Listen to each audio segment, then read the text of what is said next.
we've been studying a lot on the economic issues in the U.S. here lately and how it affects us, and really how it's tied to Scripture and ultimately to Revelation and Jesus' second coming.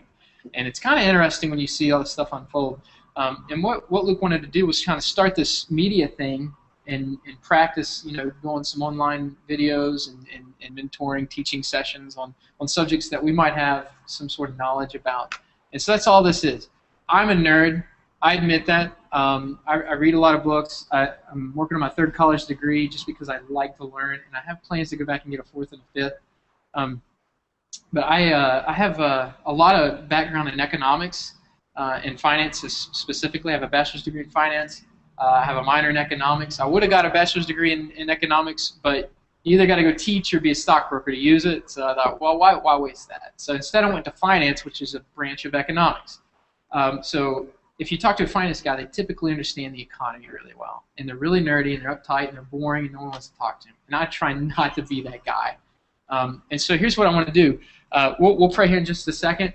But all this is very informal question and answers. If you've got questions, I'll do my best to answer them. I've had to counsel, my early to mid-20s. I was counseling soldiers as an officer on their personal finances, the finances in their marriage. When they go deploy, they come back with a big checkbook, and a lot of them can get themselves in trouble. You hand an 18-year-old out of high school, $20,000 cash from his, deployment save up, he can go out and make a mess.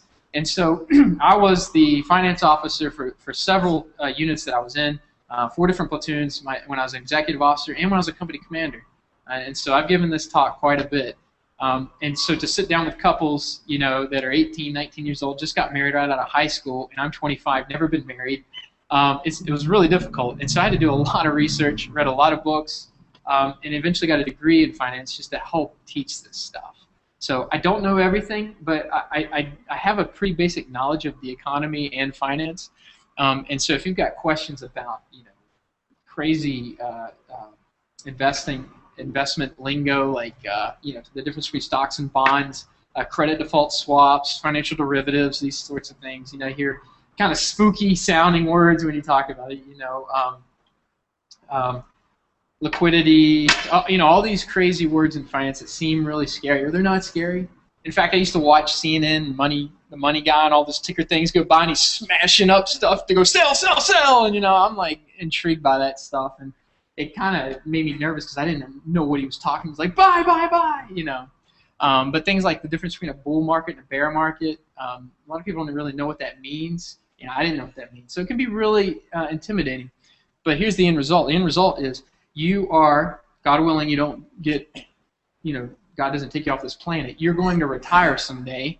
And if you leave your retirement in the hands of the United States government, you're not going to retire. You're going to work the rest of your life. I can say that, and I'm going to tell you why I believe that now. I've got a lot. I just pulled a lot of current data today. A lot of this I studied in class pretty in depth. I took an economics class just for fun, the U.S. 20th Century Economics course at Marshall, which is geared toward the master's program, and we studied the 20th century U.S. economy from actually 1880 all the way till about 1970, something like that. We spent 2 months specifically on the Great Depression and learning how that built up and how we came out of that. So what I want to do is take us back there and kind of show you where we've been, how we got to where we are, and where we stand now. And I think one of the things this does is kind of scare you into action. If you see how bad it is and how bad it could be and where we could go, it might kind of pull you into a little bit of action, especially you, Bobby, being really young. This is a class they should teach in high school. They don't. If you never get taught it, you kind of just fall into spending like an accident. You hit the workforce, you start working, and if you've never been taught how to manage your money, how to invest, and how to plan for the future, you're missing out on a great opportunity, number one. But number two, you could just completely crash your life, as I can tell you from experience, and a lot of friends I have from experience. But let's do this. Let's pray real quick. I'll pray over us, and then we'll get started. Lord, we praise you tonight, God. We thank you for this opportunity you've given us together. God, we thank you for your word and what it teaches, and God, that investing and savings and ways to handle debt, all these things are actually a part of Scripture. And God, you've given us some strict instruction on how to manage our finances, how to budget as a family, and how we are to prepare for the future. And God, I just pray right now that you would come into this place and help teach us, just open our minds, and kind of speak to us in a way that maybe we haven't heard before, in terms of directing our money a certain way and ruling it instead of it ruling us. It's in your name, Jesus, we pray. Amen. Okay, so if any point anyone wants to start discussion, I'm all for that. I can hear myself talk all day, but I don't really like it, the way I sound. When I hear myself on the video or recording, it sounds horrible. So I prefer not to talk, but if you've got questions, interrupt. If you don't understand something, just interrupt. So I'll just kind of get the ball rolling. The economy today is a complete nightmare. It's a mess. And when I was in my economics courses in 2005, my professors were strictly saying, you guys are in trouble, you being your generation. A lot of things kind of indicate when a financial crisis is about to occur. There are a couple indicators. Number one, you will start seeing investors quietly leave the market. They will quietly begin to adjust their investments because if you know, when an economic crisis occurs, there's a lot of money to be made. If you remember in 2008, the credit default swap, what that is it's essentially an insurance policy betting on a company to fail. So if I took out an insurance company or contract on your company and I bet it went bankrupt and it does, I'm a millionaire overnight. So that's what a credit default swap is. And if you remember in 2008, the news was just flooding about how evil this is to have these things out there available to investors. What happened was in 2006 and 2007, actually all the way back to 2003, everybody was saying the housing market is going to bust. It's absolutely going to pop. Question is when. So, late 2006, early 2007, investors started making these little purchases, and then in 2008, a lot of people got poor and a lot of people got rich. And so anytime you see investors start playing with their investments in a really kind of interesting, quiet way, they leave the market, that's a good indicator something's about to happen. I'll say this, something's about to happen. Everybody's saying 2014 maybe. No one, you can't really put a date on it, but something is about to happen. Here's some pretty interesting current trends. The first time in economic history, our national debt is now over $6 trillion. It's the highest it's ever been. Back? You can even watch it live. Now, here's the thing about the national debt. We did the calculation on this thing. See how it's constantly moving? This is new debt added to the economy. And every 4 seconds, $250,000 of debt is added. So it's not just paying out payments. We are increasing our debt $250,000 every 4 seconds. So 1, 2, 3, 4. We just went $250,000 even more in debt. Every 4 seconds. All right. What's interesting about this number is that this year, the national debt surpassed the national GDP. The GDP is essentially income. So the national income right now is $15,423 billion. The national debt is $16 trillion. So if we're going to put this in your perspective, let's say you made $40,000 a year. Imagine having $60,000 of debt and then $5,000 of new debt every month. That's essentially what you're looking at. So if you make 40 but you owe 60, how do you get out of that? Especially if it takes 20 to survive alone, right? You're talking a long time. I mean, this is decades. And everywhere you go online, you can look up some really interesting accounting videos on the national accounting data. Everybody that I've read says it's impossible to fix at this point. We've just surpassed. Now, here's why. Let me give you a couple of reasons why. Number one, let's talk Social Security. And everybody knows what Social Security is. It's essentially you're paying into your retirement. Well, you're actually paying for the generation ahead of you. So when you go to the workforce, a little bit of money comes out of your paycheck, goes in this little savings account, and it's supposed to build while you're in the workforce 40, 50, 60 years. And then when you retire at 62, you come out and you should have this little savings account built up, which is what the Social Security Act said. And originally, nothing was supposed to touch that little account. Well, our government, all its wisdom, needed to fund other programs, so it started borrowing money out of the Social Security account to pay for these programs, but never put it all completely back in. And so, in 2037, we will be completely drained of Social Security. That means, since right now we're all paying into it, by 2030, us paying into it won't do any good. 2037, excuse me. Now, here's the other thing. This year, or 2011, no, this year, the account finally hit zero. We are now borrowing to pay out Social Security payments. And here's the main reason why. In January 1st, 2011, the first baby boomer turned 65. Now, if you know anything about the baby boomer generation, after World War II, mom and dad came home, or dad came home to find the war, and little bunnies just started popping up everywhere. All right? So you had this giant population, which is actually the largest portion of the U.S. Population out there. It's massive, and they just started going into retirement in 2011. So now, not only is Social Security already bankrupt, but now the largest portion of the population is now going into Social Security trying to draw. I think it's 10,000 people a day for retirement, and trying to pull funds out of an account that is borrowing money to pay the ones that are already in retirement. Does everybody see where this is heading? So when my teachers were saying there's no Social Security for you when you retire, they weren't joking. There's no way. There's no way. Where are they borrowing? We'll get into national debt, but the way they borrow things, well, let's just talk about the national debt. Okay, so that's a good question. How they borrow. The national debt is actually chopped into several different pieces. So when people say, oh, we owe $6 trillion to China, that's absolutely not right. The way the economy works is we have what's called the Federal Reserve Bank. It's the central bank for the United States. Okay?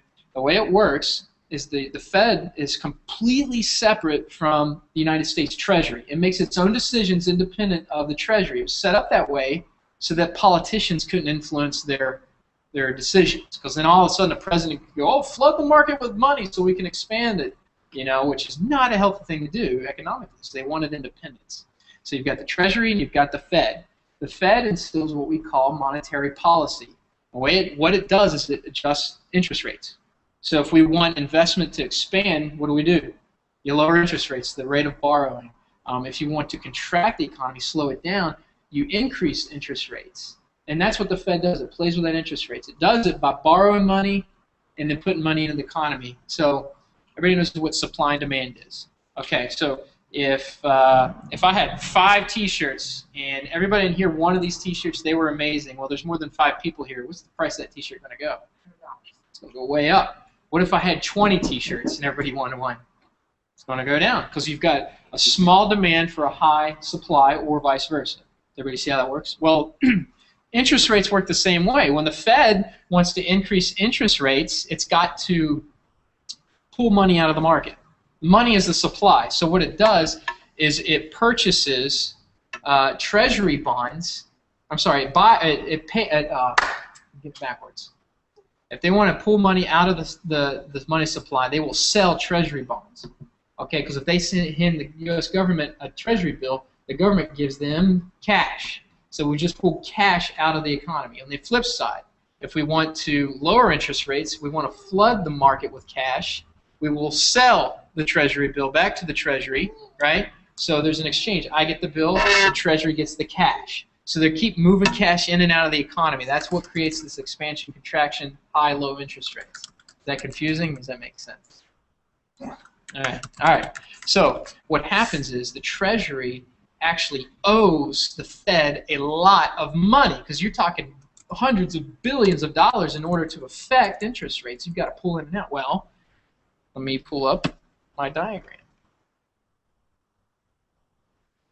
So, I wish we had this on the deal, but we don't. This is the national debt broken down into like a pie chart. All right, does everybody see that 42.2%, the big blue right there? You know what this is all the national debt, all right? It's around $6 trillion. That 42% is the money we owe ourselves. Interesting, huh? So almost half of the debt we owe to ourselves. That's the Treasury and the Fed talking back and forth because they're holding cash from the Treasury Department in order to adjust interest rates. All right. So the other parts of this, where do you think China is? China is right here at 7.5%. It's a very, very small number.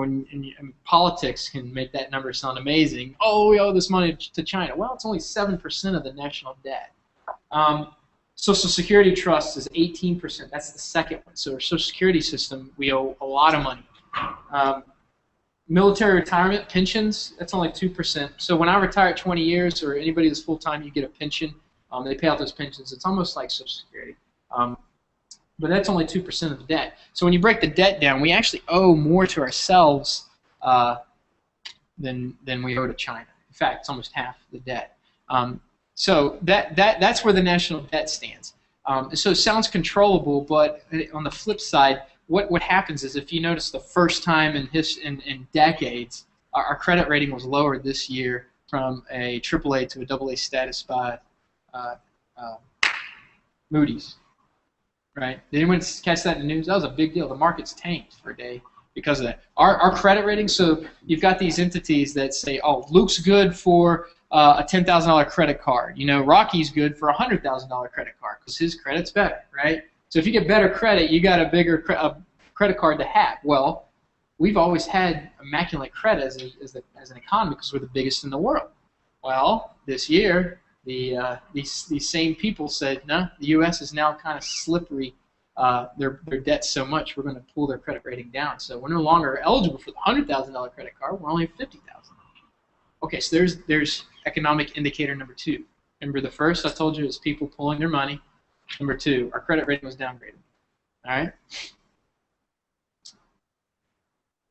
So the national as a nation. Yes. Yeah. Few things are about to happen, and this is like we're going to see it in the next 2 years. 2014 is a key year. Most economists will tell you that the Chinese GDP, their economy, is going to pass the United States economy in 2014. It's going to happen next year, the year after, or the year after. China will pass the United States in economic power in the next 2 to 3 years. That's like tomorrow. That's right around the corner. The United States has been the economic powerhouse since 1945. Because what did we do in 1945? We hammered the European nations to a pulp, and we're the only economy standing. And which brings me up the other point. Remembers the Great Depression in 1929?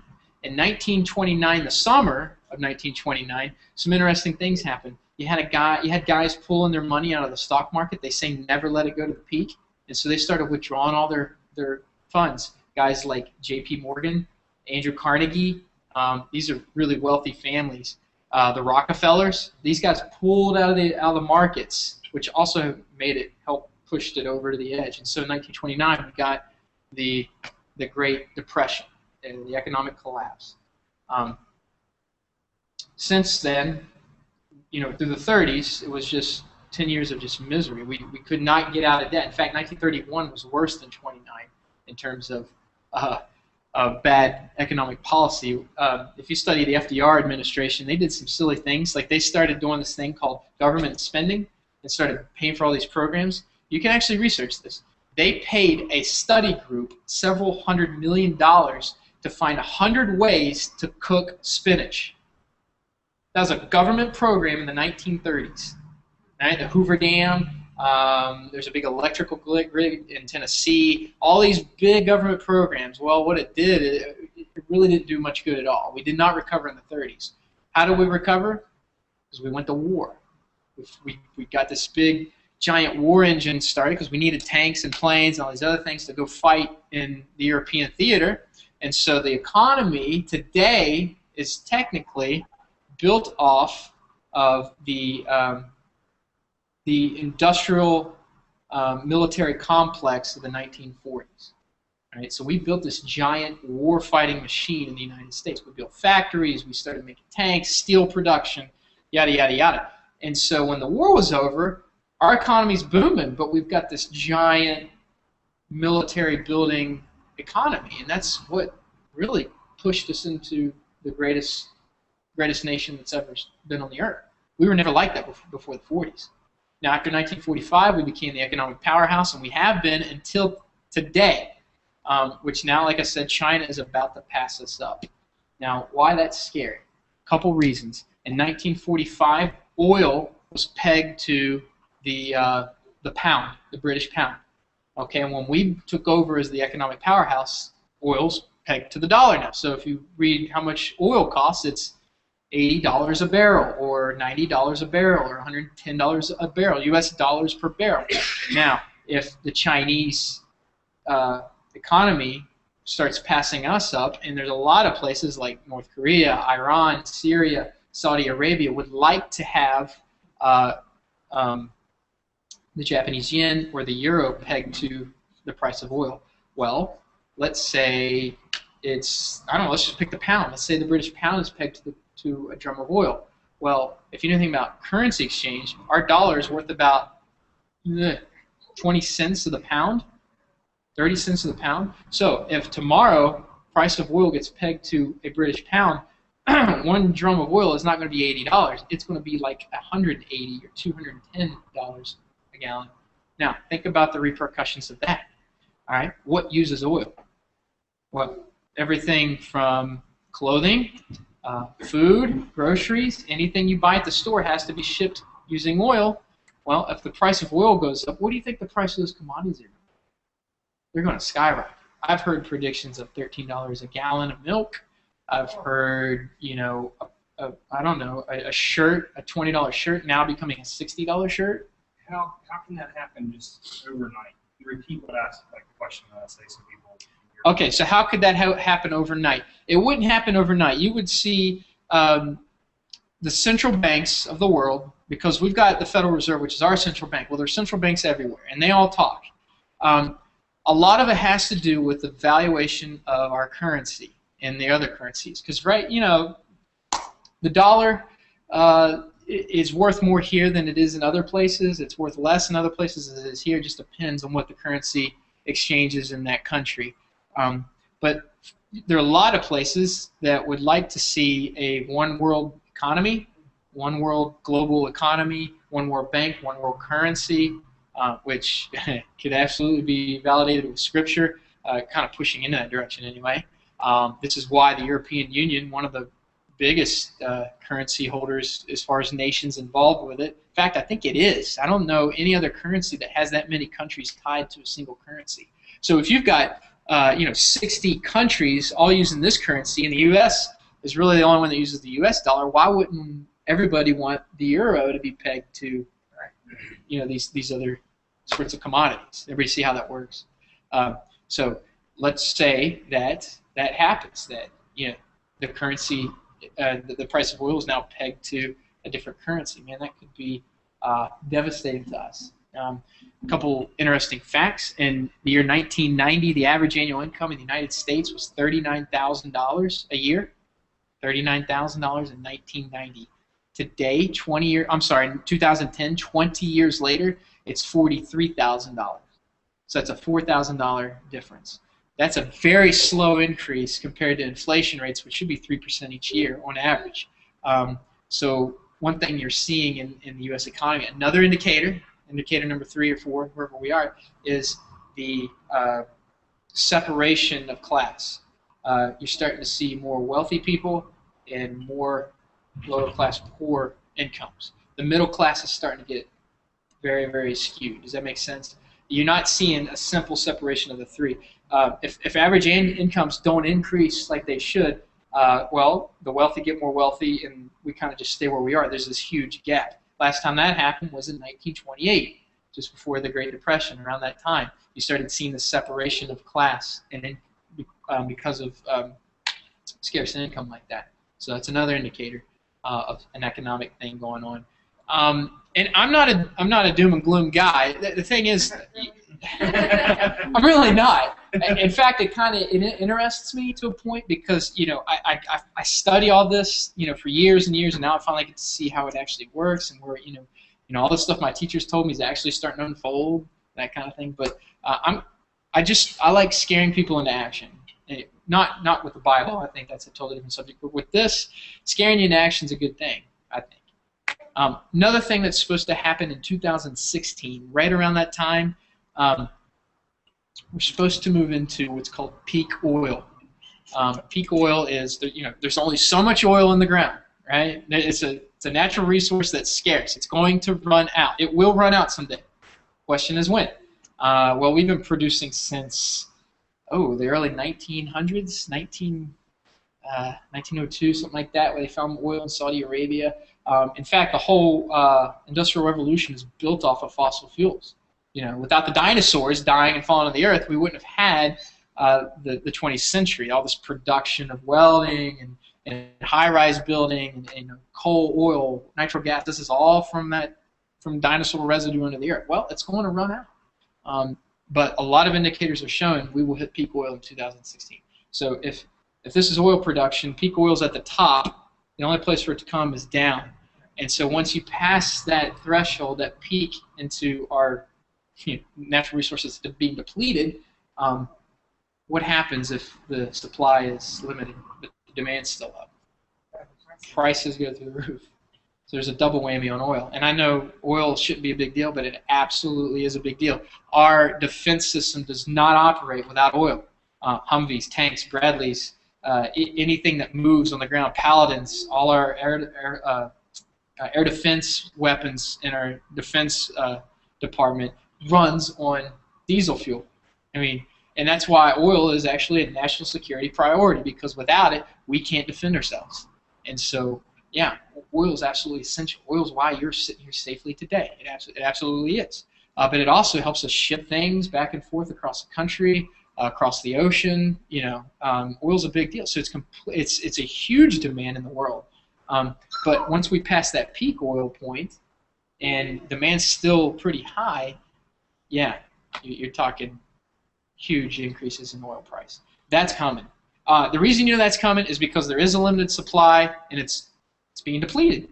So, we have no choice but to see oil prices eventually go up. So you're saying we should grow our own cows and stuff? I'm not saying that at all. And again, I'm in the doom and gloom mode right now, but we're absolutely going to move into the happy part, or the preparation part. I say all this because I do believe there's some biblical merit to it, and I'm also yeah. Okay, well, I understand. Everybody. So I taught this to Bobby. You might have been in there when I was teaching Sunday school. The teenagers. I told them this. If you look at how the 20th century shaped where we are today, and everything in Scripture, this generation, for the first time in human history, only 10, 15 years ago, we just crossed into this threshold where all prophecy in the Bible can be fulfilled. Just happened. So our generation, Bobby, you and me, Luke, Carrie, we just crossed into that threshold for the first time in human history. The technology, all this advancement in society is at the point where we can absolutely finally see all prophecy fulfilled. That's never happened before. We just crossed into that. So are we in the last days? Absolutely. Everything can happen. Simple example, the 3 prophets that will be killed and be seen around the world. Could that have happened in 1985? No. No, the internet was just an idea back then. We were office sharing, but I couldn't Google a video in Japan back then. How about 1995? You remember the dial-up? Bobby, you have no idea what I'm talking about. Yeah. That was 95. So when did internet really spread to all these other countries and we become a global network? It just happened. Just happened. So we now live in a point in human history that has never been seen before, and that is the second coming of Jesus. So, and I'm not a real expert on Revelation. It's interesting, but I try not to spend a lot of time there. But you're talking, a global economy, global currencies. The UN was kind of the start of that. This whole bringing the one world order kind of thing. Everything's kind of pointing to that. That you've got Greece failing, which was just a nightmare. You know, it was a part of the European Union, went into bankruptcy last year. That was a huge deal, and all these other European countries tried to bail them out, and they still couldn't. You know why? Because their debt was too high. Their debt passed their GDP. They passed that point where it was unrecoverable, and that's what bankruptcy is. It's simple math. If you can't afford to pay your debt payments, what's going to happen to your house? They're going to take it. That's what happened in Greece. And so this year, 2012, our national debt surpassed our GDP. So what would we take from ourselves? What do you mean? What is it? Like we can't pay back the treasury. That's the interesting thing. We can't do things like print more money. If you do, you could. I mean, there's things we could do, but the economy is very, very fragile in the things that you do. When you make an adjustment in the economy, it takes 4 years to see the effects of it. So if the Fed raises interest rates today, it takes about 4 years to see the effect of that. It's a big, giant engine. So to make a little adjustment here, you're talking years down the road before you actually see the effects. So trying to predict this, that's what fiscal policy and monetary policy does. It tries to predict, okay, where are we at, 5, 10, 12, 20 years from now? What do we do now to make it work? Well, we don't know what's going to happen in the next 4, 5, 10 years. I mean, you could have national crisis. You could have World War III. You could have major droughts. All these things play an effect on an economy. And so you've got all these different adjustments you can do, but, that's why the whole presidential debates, if you've been paying attention to that, they said, well, you've had 4 years to do this. Well, it takes 4 years for whatever policy he enacted on day one to see it unfold today. And so, honestly, I don't want to get into politics, and I'm not going to tell you who I'm voting for or who to vote for. But honestly, the president does have, his office has a big deal, a big play on the economy. Government spending is a big one, and that actually contributes to the national debt. Any kind of policy making, like healthcare reform, that costs money. Where's the money coming from? Well, we broke down the healthcare plan in one of my finance classes to see how we would offset the cost. And you hear both sides, Republicans and Democrats. All this is going to work. All this is going to fail. All it's going to work. All it's going to fail. Well, when we finished the class breaking down the formula and looking where the money would come from, you know what was the final answer? We don't know. No one knows. It could work. It might not work. We won't know for 6 to 8 years if it works. So we're making fiscal policy today that we won't know if it works till 6 to 8 years from now. It might work. One of the things they did is they took away the middleman inside of student loans. So no longer does the federal government pay banks that pay students for student loans. They take the bank out of it and pay the student directly. So you lost a lot of interest in the bank exchange. That was one thing that they did to offset costs, which brought in several $100 billion just doing that alone. I won't get into all the details of it, but these policies absolutely affect where a country's heading. One thing, we know you got to have revenue to pay off debt, right? There's got to be income to pay off debt, and so one of the ideas is to increase taxes, especially on the wealthy. If you increase taxes on the wealthy, you generate more income, pay off the debt. Makes sense, right? Right? Okay, let me break it. If I'm a millionaire, I make $1 million a year, and I pay $100,000 in taxes. The government wants to raise my taxes, so I pay $200,000 a year. That's more income to the government. Does everybody see how that works? Pretty simple math. Problem is, Reaganomics, that doesn't work. Keynesian economics in the 1970s does not work, because when you start taxing the rich, what happens is they start moving their investments and their cash into non-taxable places. And so it creates a little weird effect, because rich people are happy paying the taxes they're paying now, but if you raise them, they're going to pull everything they were paying and moving them. So now the income you would have had is now gone. Right. And so traditional economics, Keynesian economics, says you don't do that. What they say you do is you lower taxes to increase job growth. And so when you increase job growth, you pull more people out of the population into working jobs, now paying taxes. So instead of 500,000 workers paying 30% taxes, we have 1 million people working now paying taxes. See how that works? Traditional economics says you increase jobs. Jobs is really how you do it. because consumer spending and small business make up a large portion of the economy. Small business is 70% of the economy, and so that's huge. So, doom and gloom. Everybody's scared now. All right. So here's the key. Let me read a couple scriptures real quick. These are cool scriptures. They're encouraging scriptures because they're no. Everybody's about to perish now. It's not. The Bible is clear. In fact, Dave Ramsey talks. I don't know if you're Dave Ramsey fans, and we got spouse of one in the house. He uses a lot of these scriptures in his teaching. But if you read Proverbs, Proverbs is a great book. In fact, most of these are from Proverbs. He claims if you read it several times, you'll have a master's in finance, because Proverbs absolutely teaches us wisdom. And wisdom, it doesn't matter what happens in the economy. It doesn't matter, how bad things get. I believe if you apply the teachings that the Bible shows us, and you've got God on your side, you're going to be fine. You're absolutely going to be fine. And either way, we'll hear the trumpet sound and get a really cool show if it doesn't work out. Right? So, I throw the doom and gloom up front because I want people to realize that the average American needs to understand how serious a mess we are in, because it's an absolute mess. And I could talk predictions. I don't like those because they're opinions.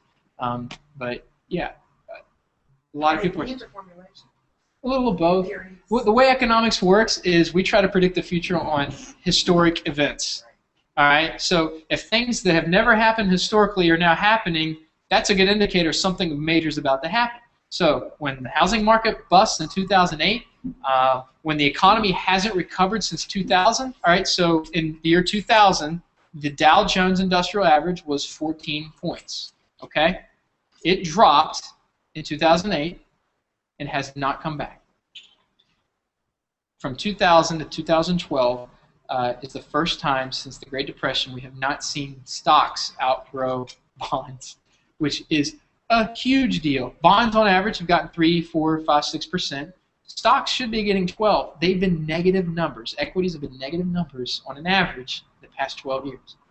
That's a big deal. That's really bad. And we'll talk stocks and bonds if you don't know what that is. But we can get, if you've got questions on that, please ask me. But here's what Proverbs 6:6-8 says. Go to the ant, sluggard, consider her ways and be wise, who having no guide, overseer, or ruler provides her food in the summer and gathers her food in the harvest. So diligence, planning for the future. Bible's full of wisdom like that. Don't worry about tomorrow. I get that. We're not going to worry about tomorrow, but we are going to plan for the future. You should diligently be planning your next move. You should have a 1-year goal, a 5-year goal, and a 10-year goal. I've got goals on each one of those levels. And Proverbs is clear that if you're lazy and sluggard, you're going to starve when it's time to harvest, right? I mean, it's simple. If you don't store away now, you're not going to have anything later.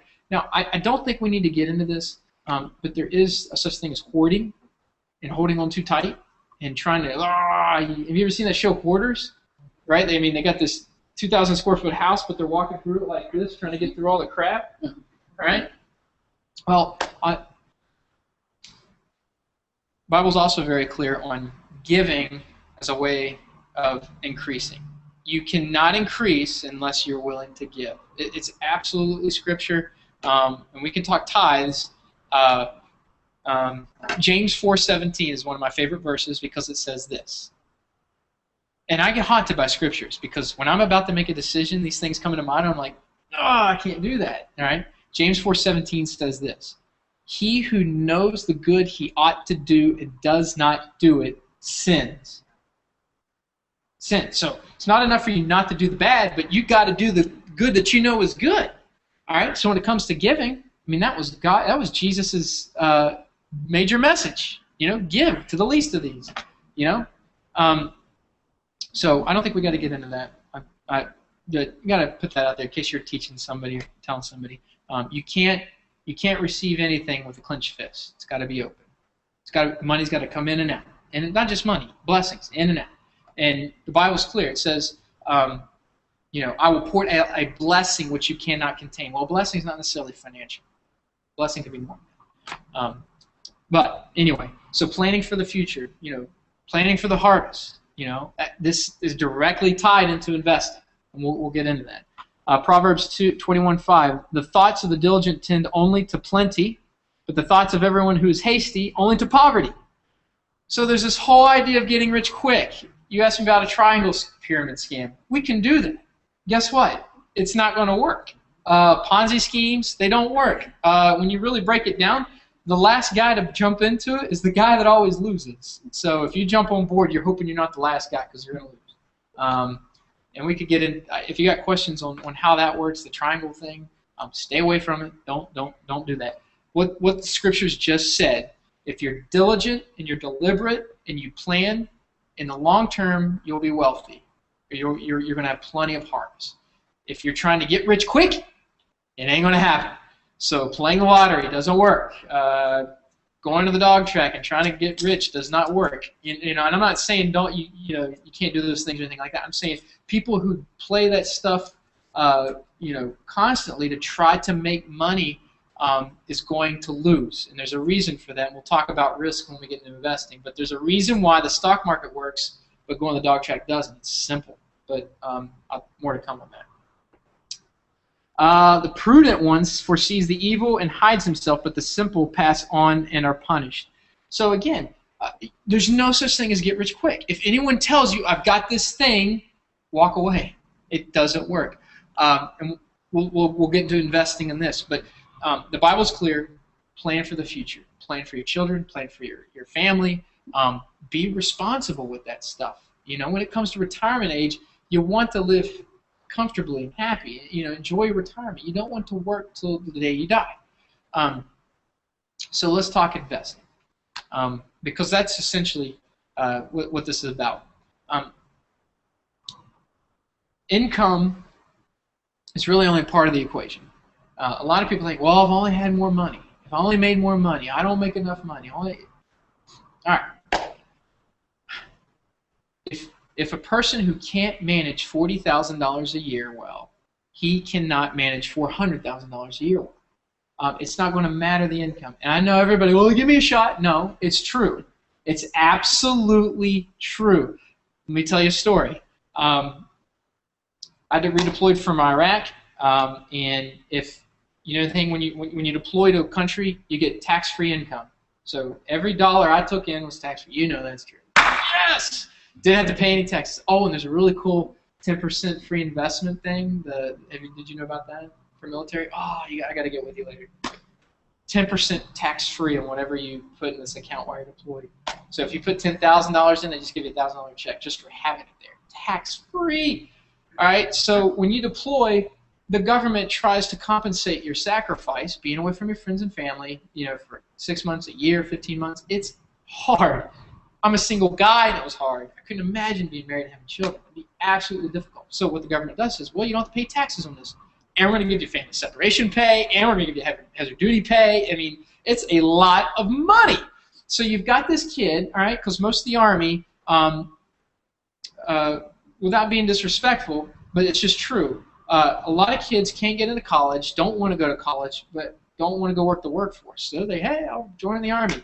And a lot of them come from bad homes. A lot of them, got their girlfriends pregnant in high school, and now they need income fast. So let's join the Army. And I'm telling you, this is the norm in the Army. I don't know about Air Force, but I'm just the Army. All right. And so me, as an officer, I get to manage all these little problems, because if the guy can't have his affairs in order at home, when I take him overseas to get in a firefight, what's he thinking about? Is he thinking about watching over here to make sure nobody jumps us, or is he thinking, I hope my wife's okay? She's pregnant, we have no money, and boom, shot, So it's very important that these guys' lives are taken care of before we leave, all right? So this kid comes home, 18 years old, true story. This is in 2008. He has 20 grand in cash that he saved up from his deployment, because he's not paying housing, he's not paying food, all that's covered. Every dollar he makes goes in the bank account. So 15 months, you can see how you can accumulate $20,000 in cash. That's a lot of money. This kid, 18, 19 years old, high school, never went to college, imagine giving an 18-year-old $20,000 and saying, Go have fun. Good luck. No financial education on it. Just go. Well, the Dodge Challenger, is that the big muscle car? Okay, he really wanted one. So he went down with his 20 G's, cash, all the money he had, and he's like, I want that one because it's orange. And they said, oh, well, it's only $42,000. And he said, well, I've got 20. And like, oh, that's okay. What's your credit like? Well, it's horrible because the kid has no credit history. The government had to impose a law specifically for this reason. Before this law was implemented, creditors could charge any interest rate they wanted. 80%, 90%, 70%. I'm not even kidding. Like, seriously. So the government said, you know what? You're killing us. Our soldiers are being bankrupt, and they can't get security clearances because if you have bad credit, you can't get a security clearance. Well, they said, okay, the maximum is 30%. Which is still ridiculous, 30% on a loan. So this kid goes, I want that car. Well, you're eligible for this 30% loan for $20,000. It's yours. He's like, oh, give it to me. I'm eligible. You didn't even think about it. So he's got his $20,000, dumps it into this thing, takes a $20,000 loan at 30% out on this car, okay? If you know anything, as soon as you drive it off the lot, guess what happens to the value? It drops down. As soon as you drop, well, here's the thing. He didn't know how to drive a Standard. And he bought a Standard. The next day, the kid has the thing towed in because he burned out the three gears in the car. And it gets worse. He goes, I want an automatic. Oh, that's all right. We'll just take your burnout car that's already lost value, that you're already in debt 30% of $20,000, and your cash is gone, by the way, and we'll trade it for this automatic, which is another $4,000 higher. All right, so he trades the car that day for a newer car, for a new car that's an automatic. He was, I hope I get this number right. For that car, he owed $38,000, 30%, plus he was $20,000 in. So he had $58,000 into this car that was only worth $43,000 the day it left the lot. Now, can you understand my frustration and how I have to sit this guy down and teach him how to get out of that mess? How do you get out of that? He couldn't sell. He could sell the car the day he bought it and still owe what? $20,000 for something he doesn't owe. Did that in 2 days. 2 days, and my commander just went, Joe, go talk to him. So, is finance important? Absolutely. It takes wisdom. It takes education.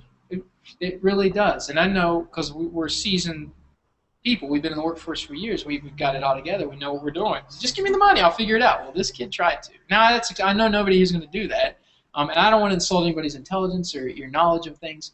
But all right, just as simple as him having the knowledge to steer clear of that 30% loan and the new car thing, there are things you should steer clear of in investing in retirement. And there's things you should go into that maybe you didn't know about as far as investing in retirement. I could give you so many stories of that. Soldier just got married. He had his 20 G's in the bank. He came home. His wife divorced him. He looked at his account, and it said zero. She had spent all the money, cheated on him, divorced him as soon as he got home, and the kid was broke. So he spent 15 months in a combat theater, thought he was coming home to a loving wife and 20 grand in the bank. Both are gone. Now, suicide is rampant in the military. And so instantly we've got the kid on suicide watch. And that's not just one. I mean, several. That story happens all the time. All right, so I have to sit down with this guy. Well, let's talk.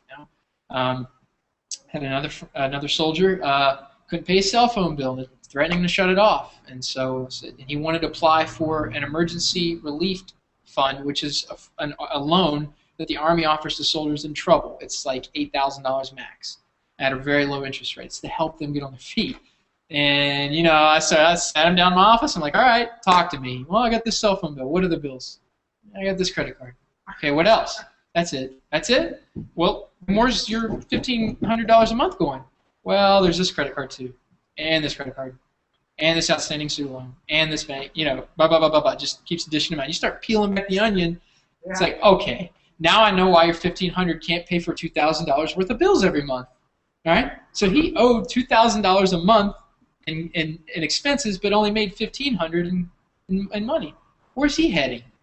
How do you get out of that? I mean, it's insane. But these kids just wander into this with no education, and they learn the hard way, and they come out in their 30s barely making it, let alone thinking for retirement. Are you kidding? They're just trying to stay above water. So there are smart things you can do. I'm going to talk a story about my brother. I know this is being broadcast. I don't think he'll mind. My older brother was the older brother, so he got hit hardest at home. And so, all the rules came down to him, the disciplining. Mom and dad kind of experimented with him. Well, he's the first one to move out. Are you the oldest?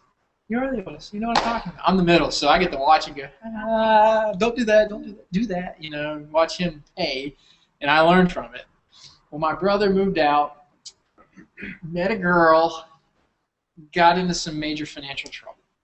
Was trying to become an officer. He's now a major in the Army. But you can't have financial trouble and be an officer. Your security clearance won't go through, and you'll be booted. And so he barely skated into this. I mean, credit cards.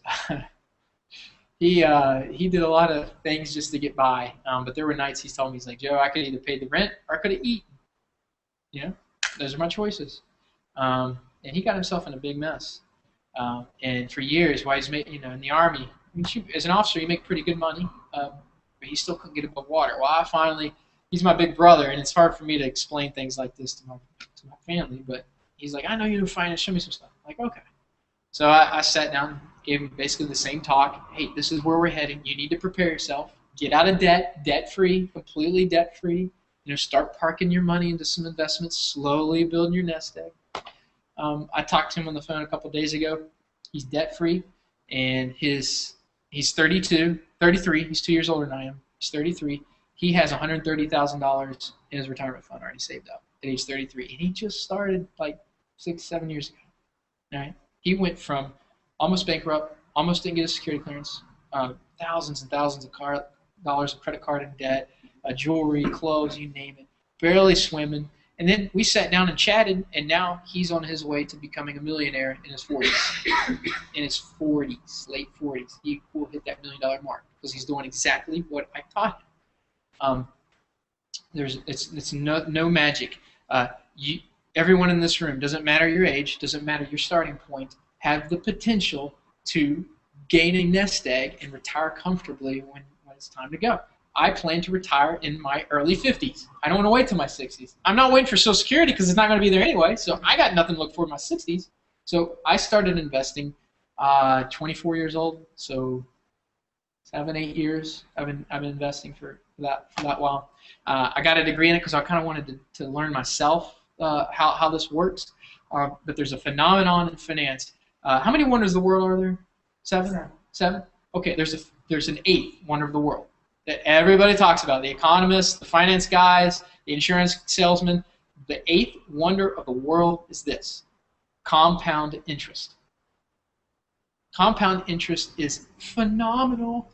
It's a big deal, and no one thinks about it. And everybody's looking at me like I'm crazy, but it absolutely is. All right, so how compound interest works. Compound interest, if put into a tax-free investment, grows without anything coming out of it. Okay, so when I say tax-free, that means the interest it makes on it, the dividends it makes on it, all the money you park into it, never gets taxed. It's protected. Everybody's heard of a Roth IRA, traditional IRAs? A Roth IRA comes from, okay, so the traditional IRA was the first one to come out. What happens is you take pre-tax dollars out of your paycheck, right? So before it's taxed, it goes into this account. And it just builds and builds and builds. But when you retire at 65, you start withdrawing and you pay taxes on it as you withdraw. Now, that seems kind of stupid because who knows what the tax rate will be then, and what about inflation? So you're taking money up, but you're losing it while you're taking it out at 65. The IRA, the Roth IRA, works like this. You take post-tax dollars out of your paycheck. So after it's been taxed, you take cash out of your paycheck, park it in the Roth IRA. It's tax shielded forever. So when you take it out at 65, no taxes on it. It's your money. It's beautiful. So I get this tax-free investment that can gain interest, compound interest, and I can keep putting money into it, and it never gets taxed. Okay, so taxes make up 30% of your income, 35% depending on your bracket. That's huge. So if I have $100,000 and I'm going to pay Uncle Sam, I'm going to end up with 70 when it's over. Which would you rather have, 70 or 100? You'd rather have 100. So keeping things tax-free is a good idea. The Roth IRA is brilliant for that. Bobby, you should absolutely get a Roth IRA when you start hitting the workforce and you get out of college. Absolutely. Absolutely. Let me tell you why. Compound interest works like this. If I have $10,000 and I can gain 10% on that $10,000, what is that? $1,000. 10%, 10,000 is 1,000. Okay? So year one, 10,000 in this tax-free investment, I gain 1,000 in interest because it's 10%. Did we see how that works? Simple math. Year two, now how much money do I have in the account? $11,000. I get 10%, not on 10,000, but 10% on what? 11,000. So what's 10% of 11,000? $1,100. So now I have how much in the account? 10, 11, 12, 20, right?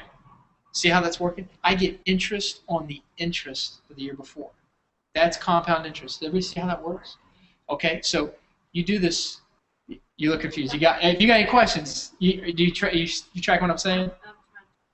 Okay, so if I had, you're building interest on interest. You're getting interest for the interest you earned the year before. So, you do this for 1, 2, 3 years. It moves a little bit. But let's say you do this for 10, 20, 30 years. So I did the numbers, and this is simple math. I did myself, actually. This gets me excited because it's amazing. All right, so let me tell you my little synopsis here. I'm 31 years old. Let's say I have nothing invested today, and I want to start investing today. All right? I want to retire at age 60, so that's 29 years. Okay? So I'm 31. I want to retire at 60. That's a good year to retire, 60 years old. Most people don't get that. So if I park just the minimum, $416 a month, which is, your Roth IRA, you can max at $5,000 a year right now. If I park $416 a month into that Roth IRA, when I hit 60 years old and making 12%, how much do you think that's going to be worth? I will have $1.2 million, $4,733. I'll be a millionaire if I start today. At just the minimum, I'll be a millionaire today. Why? Because it grows. You're getting interest on interest on interest. That $400 a month may not seem like much, parking for the investment. But when you do that every month for 29 years, it explodes. So let me show you the diagram so you can see.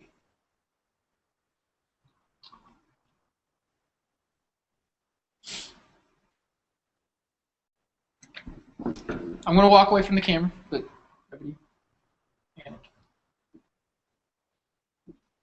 Okay. You see the pink line on the bottom, the blue line on the top? These are years. I know that's really difficult to see. Yeah. Okay. So these are years at the bottom. There's 42 years. Okay. The blue line is my total return. The pink line is the investment. So if you watch the first 10 to 20 years, they stay pretty close together. And then what? It just explodes, and your return goes through the roof. The reason is because you're going to hit a day where you hit $100,000. When you start compounding, 12, 10% on top of $100,000, and you do that for several years, it shoots through the roof. So the magic number is the $100,000 mark. When you make the $100,000 mark, you're talking no time. You're going to see $1 million because you get 10% on top of $100,000. What is that? It's $10,000. You make $10,000 in interest alone that year, right? Where's that money come from? What? The interest. Where's all that come from? Investments, and I'll talk about that. Yeah. So if I get 10% on $100,000, I have $110,000 in 1 year. I gained $10,000 in 1 year on just interest. That's not even my investment. So year two, what's 10% on $110,000?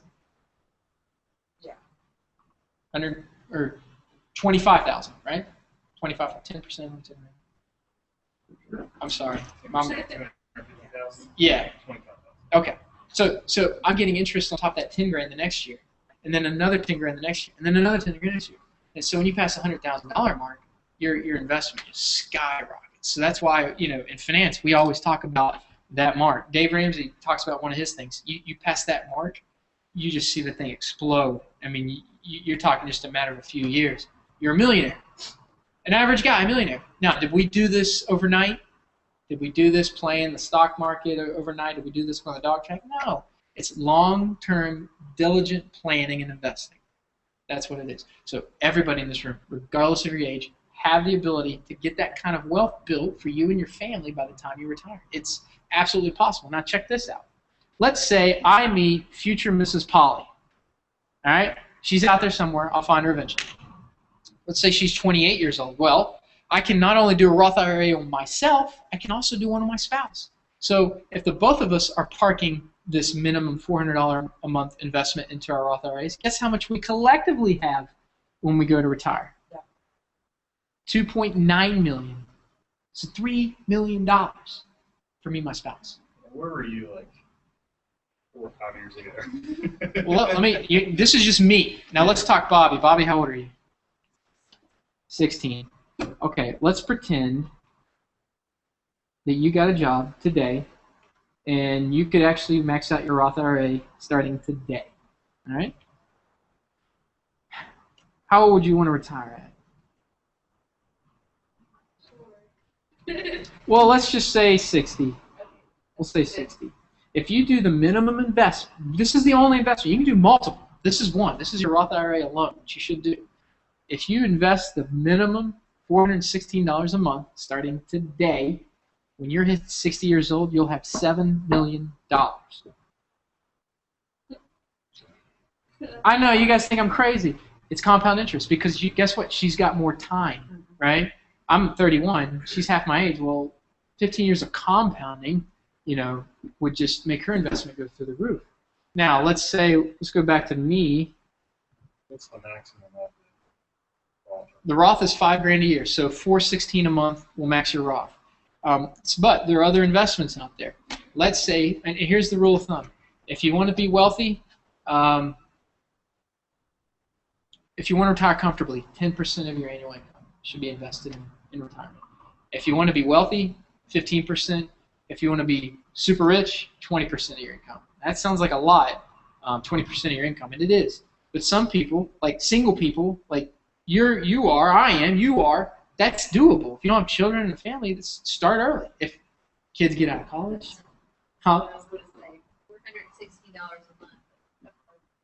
Well, it's a start. And we'll talk about how to do that. But here's the thing. Now, last question. What about if some of us only have half the time? How can we get the same results? Okay, so how old are you? Has double the time to invest. Okay, well, there's 3 factors that go into investment: time, interest, payment.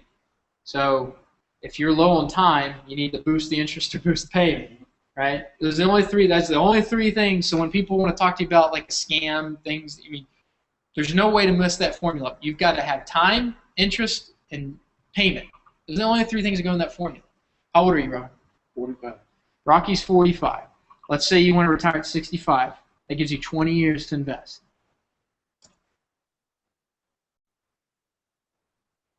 If you start investing today, at the minimum, at 65, you'll have $500,000 in your nest egg.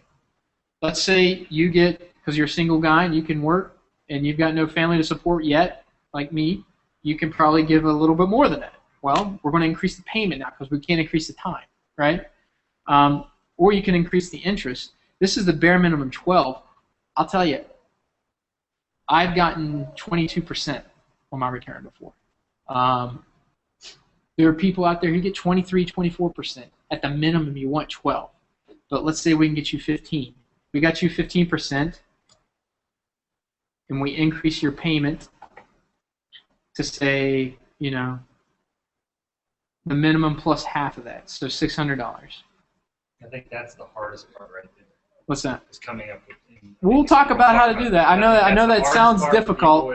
$600. Well, we'll talk about that. But if you did that, you'd have $1 million by the time you're 60 at 15%. If you're like me and you can get 23%, How do you get the higher interest rate? you'll have 2.3. I kind of retire like a millionaire. All right, the way you get higher interest rates. No, no. And here's the thing: never, ever, ever invest your money into something that you don't understand, ever. So if some guy says, "Hey, I'm going to park this over in here. I'm going to get, it gets a pretty good return." Never do it until you completely understand what you're putting your money into. That's anything: cars, houses, investments. Doesn't matter. Never put your cash in something you can't explain to a 3-year-old. Okay? Because you could get yourself in a lot of trouble. Gold, commodities, beans, wheat. Stay away from all that. Anything with commodities. And here's why. Simple rule of thumb: commodities, you're betting on the weather. I mean, that's what you're doing. You're betting on the weather. If the weather's good and the harvest is good, you're going to come out on top. If the weather's bad, you're going to get sunk. So those are silly. Stay away from that. Things that I invest in. Large cap stocks, small cap stocks, international stocks, and some bonds. Typically, bonds are safer than stocks. Let's talk about stocks and bonds so everybody's on the same page. Everybody understand what the difference is between a stock and a bond? Maybe not. All right, spare your embarrassment. Here's how it works. Let's say I want to start this company, and I need money to start it. I want to make hats. All right, no, we'll go to the t-shirt business. I want to make t-shirts. I need, say, $500,000 to start this t-shirt factory. I know it's going to work. I make good t-shirts. I just don't have the capital to start this thing. Well, I can go to you and you and you and you and you and you and say, hey, I'm going to make this company, but I need to borrow a little bit of money. And guess what? I'll give you a piece of the company. And so 1, 2, 3, 5, 6, 7 of us. We'll divide the company into 7 equal parts, and each one of you will own a piece of that company. And so if you each give me $10,000, we'll make this thing work, right? So now everybody has a $10,000 vested interest in the company. Well, I'm going to give you a stock for that. So there's 7 stocks here now. But we all own this company, 7 equal parts to this company. See what that is? So a stock is ownership in a company. You actually own a piece of a company. I own a piece of Apple. It's a very little piece, but I own a piece of Apple. Woo! All right? It means nothing. I have no voting rights, but I do own stock in Apple, a little bit of stock in Apple. So stock is ownership. A bond is a debt instrument. Let's talk about debt. Debt was never, ever, ever intended to be used as a way to purchase goods. Ever. Was not meant for that. You weren't meant to borrow money to buy a car. It wasn't set up to borrow money to buy clothes or a stereo. That's insane if you think about it financially. Why would you borrow money for something that isn't going to make you money? The debt instrument was created in order to make money. It's like an investment sort of thing. That's what debt instruments were for. So if I wanted to build a plant, our t-shirt factory was doing really good here in Charleston, and we wanted to build a plant over in California, well, we need $10 million to do that. Nobody here has $10 million. Well, we could borrow it from the bank, but they're going to charge us outrageous interest on it, right? Or we can sell these bonds. What a bond is it says, hey, give me $1 million, I'll give you this bond, and I'm going to pay you a little bit of interest while we're building this plant over the next 10 years. So you get this little certificate that actually says bond, right? And every quarter we're going to pay you interest on that bond. So if it's a 3% bond, you're going to get 3%. And at the end of that production, that 10 years, and we finally got the plant built, I give you your $1 million back. So you parked it into that bond. I paid you a payment for that bond while I'm building my little factory, and then I give you $1 million back in bonds. See how that works? So a bond is a debt. I owe her money. She gives me money. I now owe. It's a debt. She doesn't have any ownership. She doesn't have any voting rights. She is a collector to me. Okay? So that's the difference between stocks and bonds. Stocks have historically done a little bit better than bonds. And here's why. The United States, our economy is resilient. We have some of the biggest companies in the world. Apple just hit the most valuable company in the world. It's worth several $100 billion by itself, and it's an American company. Target, well, I don't know if Target's American. Walmart's American, Sam's is American, Kroger's American, Home Depot's American, Lowe's is American. These are American companies, huge companies. They're massive, and they're international. They're everywhere. Well, Walmart, for example, goes overseas. They build Walmarts over there. Well, what happens when we build another store? What happens to the value of our company? Yeah, it goes up. If we got $1 million building here and we got $1 million building in Japan, we're now worth $2 million. So when companies expand, the value goes up. So if we started building our T-shirt factories all over the world and they're each worth $1 million, we've got 10 of them, guess how much we're worth? $10 million, at least, in assets. Because the building's it's a physical asset. It's worth money. The equipment in there is worth money. So now your share, your little 10 grand that you put in, is now worth $1 million. So the value of your stock went through the roof because of our growth. We grew. That's why I invest in stocks. Let me give you a little history here.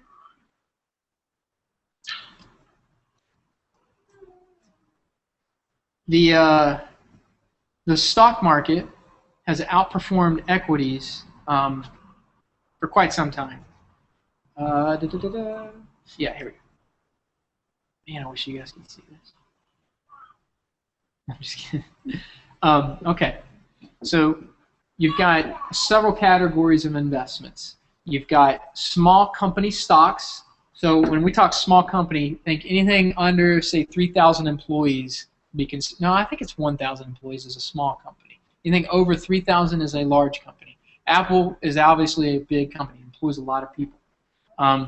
You've also got long-term government bonds, so these treasury bonds that the Treasury and the Federal Reserve borrow, right? You can actually purchase those.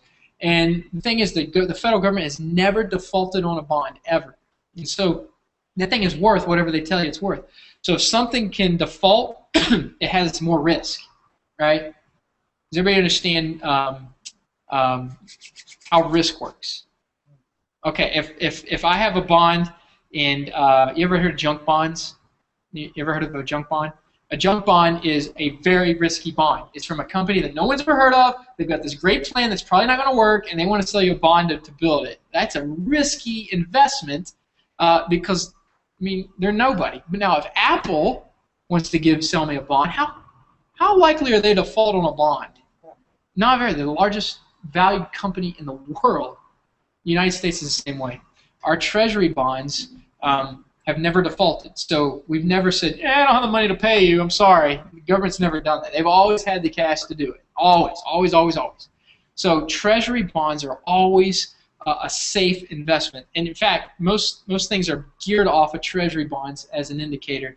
They have averaged, I want to say 4%, 3%, something like that on average, which isn't much. So treasury bonds are not a good investment in terms of return. The way risk and return works, simple rule. The higher the risk, the greater the return. The lower the risk, the lower the return. So let's say you got $10. You park that under your mattress. How safe is it? I mean, seriously, is it, I mean, pretty safe. How much return are you getting on it? Nothing.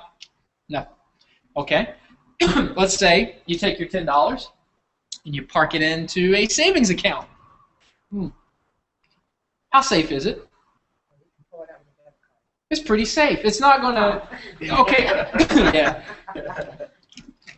So the FDIC insures your savings account, right? Up to $250,000. So how safe is your $10 in a savings account? It's pretty safe. What's your return? Yeah, 0.0002%, maybe. Right? So savings account has low risk, low return. Your mattress has no risk, no return. See how that's working? Now, let's say I put it into a stock, a single stock. Maybe that's not a good example. CDs. Everybody know what a CD is? Cash deposit?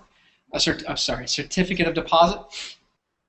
Certificate of deposit is basically the bank taking your money and then investing it in something like paying out loans or whatever, and then you gain a little bit of interest on it. They're horrible investments, but they're a little more risky. Now, instead of the 0.0002% return that you'd get on your savings account, Now they'll offer you, say, for a 5-year CD, they'll offer you 1.5%. So you get a little bit better return, but it's a little bit more risky.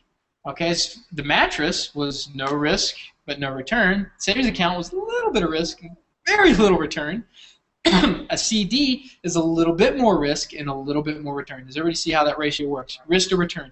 The greater the risk, the higher the return. If I take my life savings, let's say I take $10,000, I go up to the dog track, I put it on red on the Russian roulette wheel. How risky is that? That's extremely risky, isn't it? What if I hit it? 10 grand on 50-50 odds? Woo! What, $60,000? I don't know. I haven't played in a while, but if I put it on red, it's a very risky spot, isn't it? It's very risky because it can either go red or black. Those are my only two options. I've got a 50-50 shot, but what's my return? Huge. 50-50 odds, I'm just guessing. I'm betting I make at least 3 times on my money, 30,000 at least, something like that. So I've got a high risk, you got a really high return on it, right? So risk to return, risk to return. Always think high risk, high return. So when we say 12%, 12% is pretty good return, but there's going to be risk involved. The 12% is the data that I have in my nerdy notes here from my textbook. Since 1925, small stocks have averaged 11.9%. Small business stocks as a whole, not single stocks, all right, but the entire market of stocks have averaged 12% as a whole, all right, since 1929, all right. It's pretty good collectively, not single stocks. All right, big word. Don't freak out. It's called diversification. Has everybody ever heard that word diversification? Diversifying? No? All right. This is all that is. Diversifying is chopping up your investment and parking it in a bunch of different baskets instead of putting it in one. You never put your eggs in one basket, right? Because what could happen to the basket? You get smashed. But if you've got one egg in a bunch of different baskets, well, you're okay because it's spread out, right? That's diversification. You want to spread it out and it's less risk. So if I park my money into one single stock, well, that stock could go up and down and up and down and up and down, right? I mean, they change every second depending on the demand of the stock, the value of it, the news. People could sneeze and think it'd fall. Who knows, right? What if I park my money into, say, 10,000 stocks? So I've got $1,000 or $10,000, and there's 10,000 stocks, and I put $1 in each stock. I've just diversified. I've taken what would have been 10,001 stock, and I've chopped it up and put it into 10,000 different stocks. Does that see how that works? So $1 in each stock, 10,000 stock. Well, we know as a whole, these stocks have made 12%. So I've diversified my risk from this woo to the whole thing moving up at 12%. That's diversification. Here's how it works. Let's say the umbrella sunscreen example. This is classic in finance. All right. So we want to invest in a company, and we're either going to invest, we're going to sell sunscreen or we're going to sell umbrellas. What should we do? Anybody? Well, what if we can only pick one? Which one would you pick? What if it's a sunny year? Yeah, if you have an umbrella, All right, so see what we're saying. Okay, so if we invest everything into umbrellas and we sell umbrellas only, and we have nothing but sunshine the whole year, how is our business going to do? It's not going to do very well. We got all these umbrellas laying around, and it's sunny out. Now, I'm not talking shade. I'm talking rain umbrellas, okay? Right? Oh, right. Okay, let's say we decided to sell sunscreen, right? So we've got all the sunscreen, and it turns out to be the rainiest year ever, monsoon weather. Well, how are we going to do? Terrible. We got all the sunscreen, no one's buying it. What if we had both? What if we had sunscreen and umbrellas? How are we going to do if it's sunny? We're going to do all right. We got sunscreen and stuff. What if we're going to do if it's raining? We're going to do all right. We got umbrellas. That's diversification. We didn't put everything in the sunscreen or everything in the umbrellas. We did a little of both. So together, collectively, they perform well. That's how stock diversification works. Is anyone lost at this point? You good? Okay. You good? All right. So that's diversification. You never, ever, ever want to park your investment into a single investment. It should be spread out, way spread out. Everybody ever heard of a mutual fund? Okay, a mutual fund is a mutually funded investment. That's why it's called a mutual fund. So let's say you're each business owners, all right? And you each have stock, all right? Different business. You sell apples, you sell grapes, you sell cantaloupe, you sell T-shirts, you sell sneakers, and you sell sunscreen. We'll go back to sunscreen, okay? So we got all these different companies in different industries. They're not all in the same industry. They're all different types, all right? So if it's sunny, you're going to do well, right? If people need shirts, you're going to do really well. If people like cantaloupe, you're doing awesome, right? Well, maybe they don't like grapes or oranges. That's all right. These guys are doing well. Well, what we do is we pull a fund. We create a fund by buying stock in each one of your companies. And we've got a mutually funded company. We have a little bit of sunscreen. We have a little bit of oranges. We have cantaloupes. We have T-shirts. What did I say you had? T-shirt? Socks? T-shirt? Hats? You see what I'm saying? We've got companies, all different types of companies in this mutual fund, all these stocks. That's what a mutual fund is. It's a mutually funded investment. It's usually managed by a bank manager. He goes out and he buys and sells these stocks into this fund, and we're talking thousands and thousands of stocks that he'll buy and sell, or bonds, and put into this fund. That's called a mutual fund. Now, I only buy mutual funds, and here's why. Because as we've seen, the stock market as a whole performs very well. Because as a whole, it seems to move up at 12%. Single stocks go up and down, up and down, and up and down. That's why they're so risky. Well, you don't want that kind of volatility in your investment. You want it to grow slowly, slowly. All right. So I park my money in mutual funds because they tend to average right around 12, 14, 15%. The one that I hit a couple of years ago with my bank, USAA, was a precious metals fund. It grew to like 32% in 2009. It did really well, 32%. So can you imagine compound interest at 32%? Your investment's going to be huge. So your interest return is absolutely important. It really is. But there are different types of mutual funds. There's growth and there's value. Here's the difference. Everybody know what a dividend is? You ever heard of a dividend? Okay, a dividend, let's say I own a company, I have stock, it did really well, and you guys each own a piece of the company, right? We chopped it up and you own that. Well, the company made money. We did really well. We've got all this cash built up over the end. Well, to reward my investors, I'm going to pay you a little bit of the income. All right, so I'll give you, $500 on your stock, $500 on each one of your stocks. That's a dividend. It's money we've decided to pay out because the company did well, depending on how much stock you have. So if you have two shares of stock, and I'm giving $500 of stock, which is really high, but for this example, you would get $1,000 for your 2 shares. All right. Let's say you had 4 shares and you're getting $500 a share. Well, that's $2,000 that you'll get in dividends. Everybody see how that works? So a dividend is the income made throughout the year, which we hope to make money for a company, right? And we're rewarding our stockholders for helping us invest in this company. On top of that, the value should go up. Here's what the difference is between growth and value funds.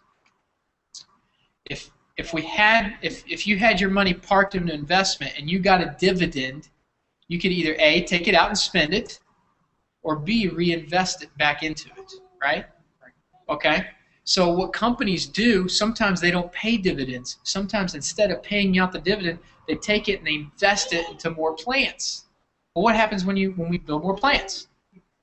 Your stock value goes up, all right? So that's what we call growth, because the company's growing. Instead of paying you a dividend, we're reinvesting the dividend into growth, growing the company. So now the value of your stock is going up. That's how stock growth is. That's called a growth fund or growth stock. So when you think growth, they're reinvesting the dividend to expand the company. The value is just the opposite. We actually pay out the dividend, you keep it. That's the only difference. So the company doesn't really grow in value in terms of investment. Does everybody see the difference between that? Dave Ramsey recommends, and I strongly recommend, good growth mutual funds, large growth mutual funds. because you're getting that growth, that value growth. So when you retire, because you've got 30, 20 years for this thing to grow slowly, because companies grow slowly. Well, if I invested in Walmart 20 years ago, how's the value of my stock going? If I invested in Apple 10 years ago, how's the value of my stock going? Man, it's shot through the roof the last 10 years, right? Because the company grows. So if I own a little bit of that, and that thing is growing, guess what's happening to my investment? It's growing. This is how this works, and it's not an overnight process. We're talking years. Because companies, Apple didn't say, all right, build a plant, boom. Build an iPad, boom. No, it takes time. It takes a long time. But over your life while you're working, this little investment thing is growing until you get this little formula. So, any questions? I don't want to go too much longer because you guys are getting a glazed look out. Is everybody clear what we're doing? Any questions on stocks, bonds, the market? Does everybody know what the difference between a bull and a bear market is? No. You ever heard of a bull market and a bear market? Okay. It's really stupid because it's a bull market. Well, okay. Well, here's why they call it that. BULL. Yeah, like the horns, rah, and the bear, rah. There's like this big bull outside of Wall Street or whatever. Yeah, yeah. Where that's at. It's in New York. It's outside Wall Street. Does anybody know what the difference is between a bull market and a bear market, and what they even mean? Oh my gosh, I didn't either. And I asked my teacher, and I felt stupid because I thought I should know it. Nobody knows the answer to that. Well, here's the answer. So now you've learned something. A bull market is when the market goes up. A bear market is when the market drops. So the market's doing really good. It's a bull market. If it's coming down, it's a bear market. And you know why they call it that? Because a bull's horns go up, and a bear swats you going down. Wow. Isn't that the silliest? It's the truth. Yes, sir. Question. When do you suggest if you invest in the stock market, you suggest when it's down, buy when it's down, or when it's up? Well, the rule of thumb, you always want to buy down. Always. I mean, that's why I said people get rich during economic crisis, because guess what happens to stock value? It drops. So if you've got a lot of cash on hand, you're just waiting. 2008, it drops. Go buy. Go buy. Buy. You want to buy when it's cheap and sell when it's hot, right? That's the rule of thumb. For our purposes of long-term investing in retirement, you want a park and ride system. You're not waiting for the market to adjust. You buy every month. You invest in your mutual fund. Sometimes you're going to buy high. Sometimes you're going to buy low. But as a whole, if I bought and the market's down here and I bought here, I'm going to make money, right? Well, over time, it's going to go up anyway. If I buy when the market's up, well, it could come down a little, but if the market as a whole is still inching up, it's going to do that. So the point is, if you're diversified and you're buying a bunch of funds, you kind of take out that huge gap of high and lows, so to speak. Your fund will come and go, but that's a daily process. Nobody who invests long-term watches the market every day, ever. I check mine once a month, once a quarter, if that. Because if you were to track it every day, you're going to see yourself lose money sometimes. But as you inch down, you'll inch back up, and it's called the ratchet effect. As you keep ratcheting up, now it's going to come up and down. It's going to have low points and high points, but it's always moving. The line is always moving up. That's what you want. Okay, so when you're looking to invest, you'll never. If you've got a lot of cash and you're a big investor, then that's when you would want to use that as your primary objective. So like Donald Trump, he's not sitting around just punching out a couple $100 a month. He's got 10 million staff somewhere for an economic recession, so he can buy low because he's a big investor. I mean, there's guys out there who they do just for the fun of it. They'll go out and just buy when they see things. Day trade. That's what day trading is. You watch stocks go up and down. You buy it when it's low and hope it goes up. And if it does, you sell it before it peaks, so you make a little bit of money. So if you're into day trading or something like that, yes. But for retirement funds, Roth IRAs, long-term mutual fund growth, you're just going to pretty much park it into these mutual funds, and they're going to go up and down, and there's going to be an ebb and flow in it. But as a whole, they will move up. So, but yeah, when you're buying a house, you want to buy low so that you've got equity when you go to sell it. That's anything in investing. Does everybody understand what I'm saying when I'm talking about retirement? There's no way you can catch the market every day and punch in and punch out. That's what the mutual fund manager does. There's a guy, the guy that manages the mutual fund, who's at his computer every day buying and selling the stocks into that fund, hoping he hits low and sells high. Okay, so if he does his job well, the mutual fund will grow in value. It will have bad days, but it will grow in value. So that's why he's a fund manager. He's actually paid to do that, so you don't have to. You park it in the fund, you let him, an expert who knows economics, who knows the markets, who's been doing this for decades, you let him buy and sell the stocks. You don't do that.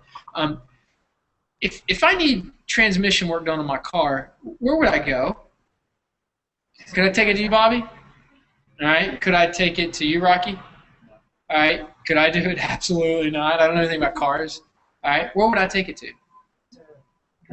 A transmission guy. If you want your investment to do well, where do you think you should take it? To an investment guy. I'm not that guy. I'm not licensed. I don't want the licenses. I almost did, but I got into corporate finance instead of personal. So now I'm a counselor. I don't invest. I've had people say, "Here, let me give you some cash." Like, no, I'm not doing that. My brother tried to do. He's like, "Let me just give you the money. You do it." I'm like, no, I'm going to teach you how to do this, and then. But I absolutely recommend going to a financial an investor and let him do that.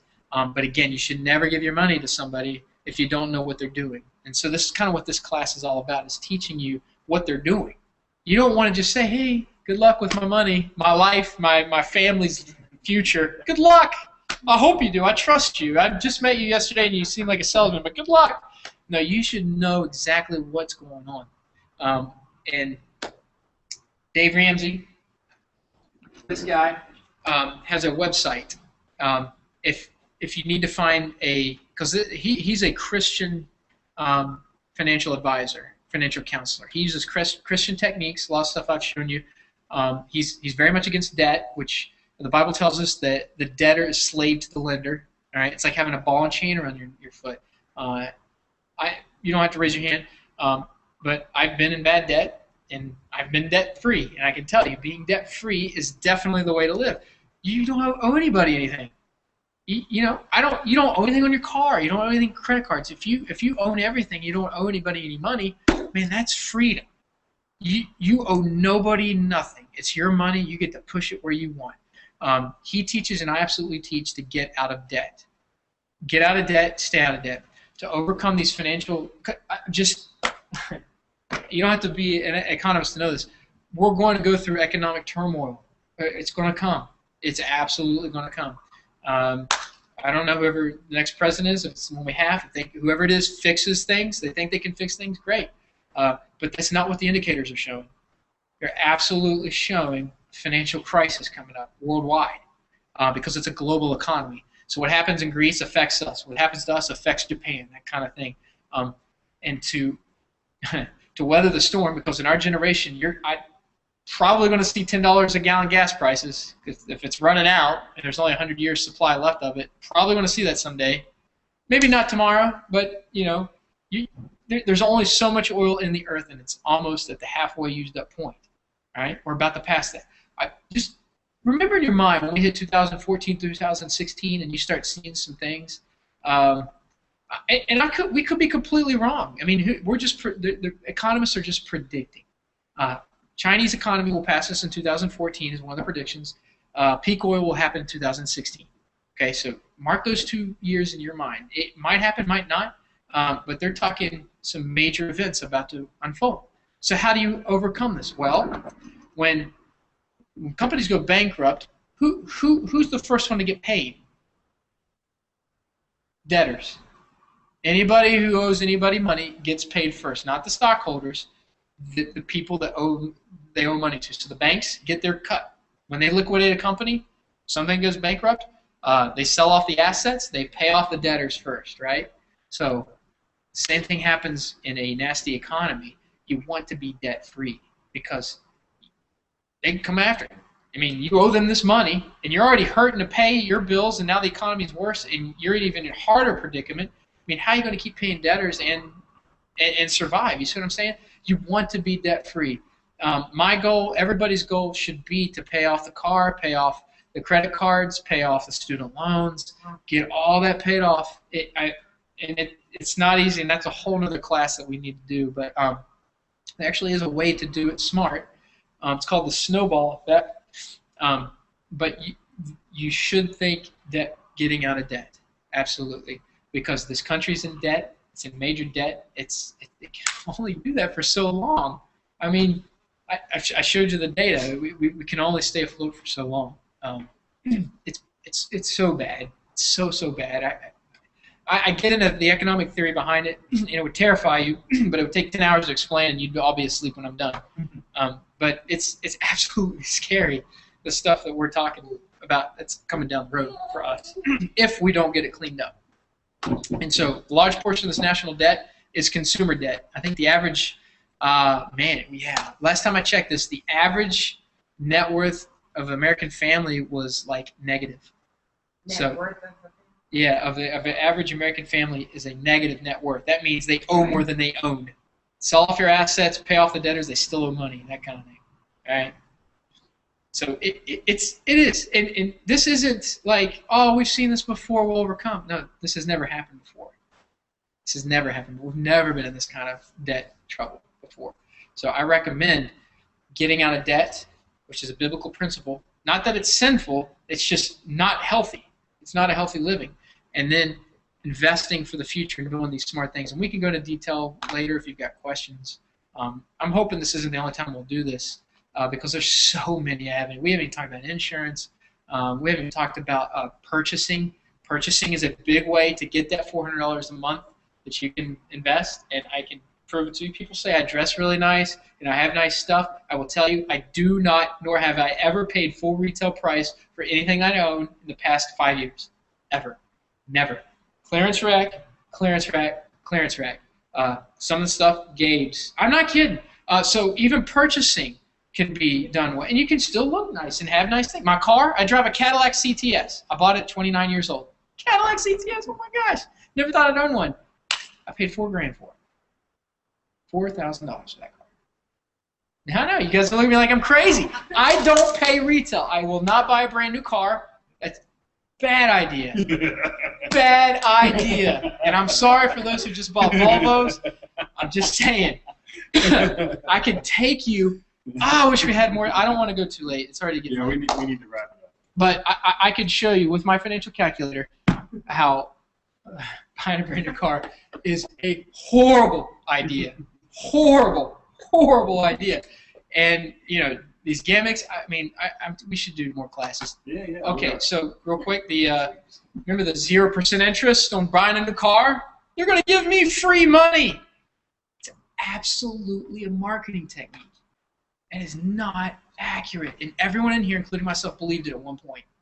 Absolutely. When the auto industry was getting hit in 2008 because consumer spending was down because of the economic recession, nobody was buying brand new cars. Guess what they came out? The 0% financing deal. Sounds like a great idea. It's not. You're actually paying more for the car in a lot of instances if you take the interest. No, it's crazy.